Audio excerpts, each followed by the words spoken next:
Tiger. ఆంధ్రప్రదేశ్లోని ప్రజల అవసరాలు కష్టాలను తలించి వారు బాగుకై తప్పియాలంటే రాచై పుట్టాలి అంటారు. అయితే కష్టజీవికి ఇరువైపులా నిలిచినవాడు, కర్మజీవికి పాలన మలిచినవాడు, 25 ఏళ్లకే ప్రతిభావంతుడై సంపదల మధ్య పుట్టాడు జగన్మోహనుడు. కసిని అసిగా మార్చుకుని అసిధార వ్రతం చేసి జయకేతను ఎగురవేశాడు. అయితే ఈ విజయం ఆయన్ని తేలిగ్గా వరించలేదు. అందుకే ఓర్పుకి ఓదార్పుకి జగన్ అనే 3 అక్షరాల చిరునామా అయ్యాయి.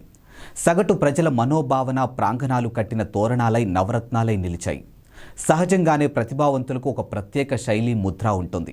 తండ్రిని స్ఫూర్తిగా తీసుకున్న తండ్రి చాటు బిడ్డగా రాజకీయం నడపలేదు. జనంతో కలిసి జనంతో మమేకమై జనగణ జననేతగా ఆవిష్కృతమయ్యారు. సమాజ చైతన్యానికి తెరలేపి సామాజిక చైతన్యం అంటే ఏమిటో చాటి చెప్పాడు.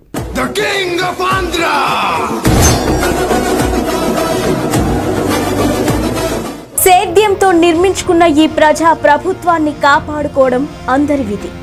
పరిపాలన అంటే ఆకాశ హార్మ్యాల నిర్మాణం, విదేశీ శక్తులకు ఆహ్వానం, లక్షల కోట్లు దోచేయడం అనే సంస్కృతికి వీడుకోలు చెప్పి అట్టడుగు వర్గాల సాధికారతే లక్ష్యంగా సాగిపోతున్నారు సీఎం వైఎస్ జగన్మోహన్ రెడ్డి. అయితే ఈ ప్రయాణం పూల పాన్పు కాదు. ఎన్నో అవరోధాలు, సవాళ్లు ఉన్నాయి. అయినా ఆత్మవిశ్వాసమే ఆలంబనగా సాగుతున్నారు. అయితే ఈరోజు ఆంధ్రప్రదేశ్ ముఖ్యమంత్రి వైఎస్ జగన్మోహన్ రెడ్డి పుట్టినరోజు.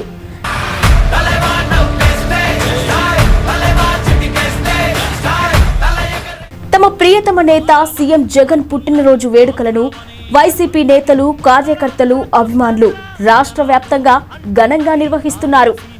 ఇప్పటికే రాష్ట్రంలో అనేక ప్రాంతాల్లో రక్తదాన శిబిరాలను ఏర్పాటు చేశారు. అయితే ఈ ఏడాది జగన్ పుట్టినరోజు వేడుకల్లో భాగంగా పర్యావరణ పరిరక్షణకు ప్రాధాన్యత ఇచ్చేలా అనేక కార్యక్రమాలను చేపట్టారు.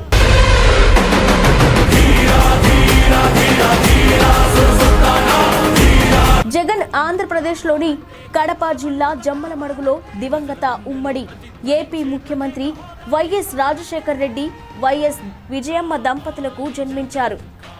ఈయన హైదరాబాద్ సిటీ బేగంపేటలోని హైదరాబాద్ పబ్లిక్ స్కూల్లో ఇంటర్ విద్యాభ్యాసం చేశారు. అయితే 2004 ఎన్నికల సమయంలో జగన్ కడప జిల్లాలోని భారత జాతీయ కాంగ్రెస్ పార్టీకి ప్రచారం చేయడం ద్వారా తన రాజకీయ ప్రస్థానాన్ని ప్రారంభించారు.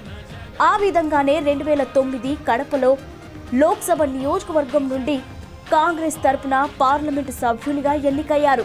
సెప్టెంబర్ 2009లో తన తండ్రి మరణించిన తర్వాత అతను తన తండ్రి వదిలిపెట్టిన రాజకీయ వారసత్వాన్ని చేపట్టడానికి ప్రయత్నాలు ప్రారంభించగా మెజారిటీ శాసనసభ్యులు ఆయనను ముఖ్యమంత్రిగా నియమించాలని మొగ్గు చూపిన పార్టీ అగ్రనేతలు సోనియా గాంధీ, రాహుల్ గాంధీలు ఆమోదించలేదు.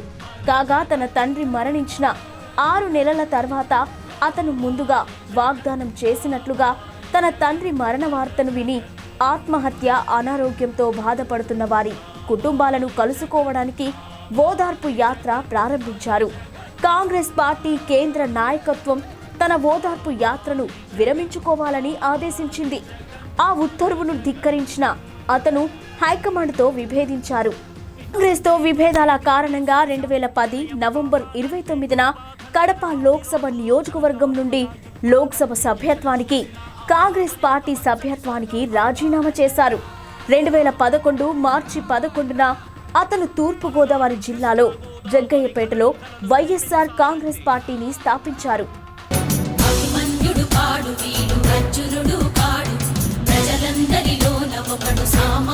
ఇక 2014 ప్రత్యేక ఆంధ్ర సార్వత్రిక ఎన్నికలలో తన రాజకీయ ప్రత్యర్థి చంద్రబాబు తెలుగుదేశం పార్టీ చేతిలో అతి స్వల్ప ఓట్ల శాతంతో పరాజయం పొంది ప్రతిపక్ష నేతగా అసెంబ్లీలోకి అడుగుపెట్టారు జగన్.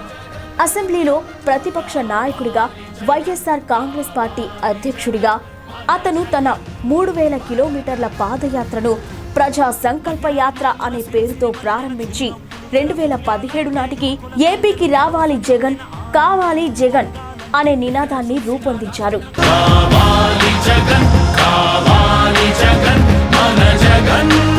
రాష్ట్ర విభజనకు సంబంధించిన విభజన హామీలను నెరవేర్చకపోవడం, ప్రత్యేక హోదాను ఇవ్వకపోవడంపై 5 ఏళ్ల పాటు టీడీపీ ప్రభుత్వంతో పోరాడారు.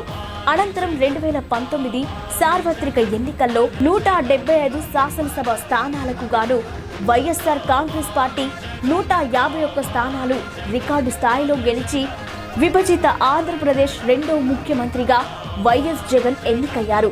అలాగే 2019 పార్లమెంటు ఎన్నికలో ఆ పార్టీ 25 లోక్సభ స్థానాలకు గాను 22 స్థానాలను గెలుచుకుని రికార్డు సృష్టించారు.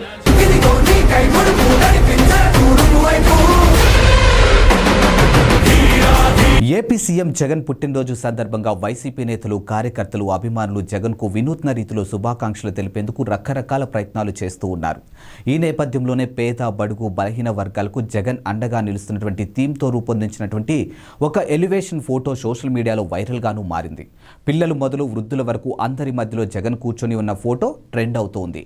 ఈ నేపథ్యంలోనే సీఎం జగన్ పుట్టినరోజుకు సందర్భంగా విద్యార్థులకు గిఫ్ట్లు ప్రదానం చేయనున్నారు. అల్లూరి సీతారామరాజు జిల్లా చింతపల్లిలో పర్యటించనున్నారు. 8వ తరగతి చదువుతున్నటువంటి 4,34,185 మంది విద్యార్థులకు 620 కోట్ల వ్యయంతో బైజూస్ ఫ్రీ లోడెడ్ కంటెంట్తో కూడినటువంటి ట్యాబ్లు ఉచితంగా పంపిణీ ప్రారంభించనున్నారు. ఇక చింతపల్లిలో ఈ కార్యక్రమంలో సీఎం పాల్గొంటారు.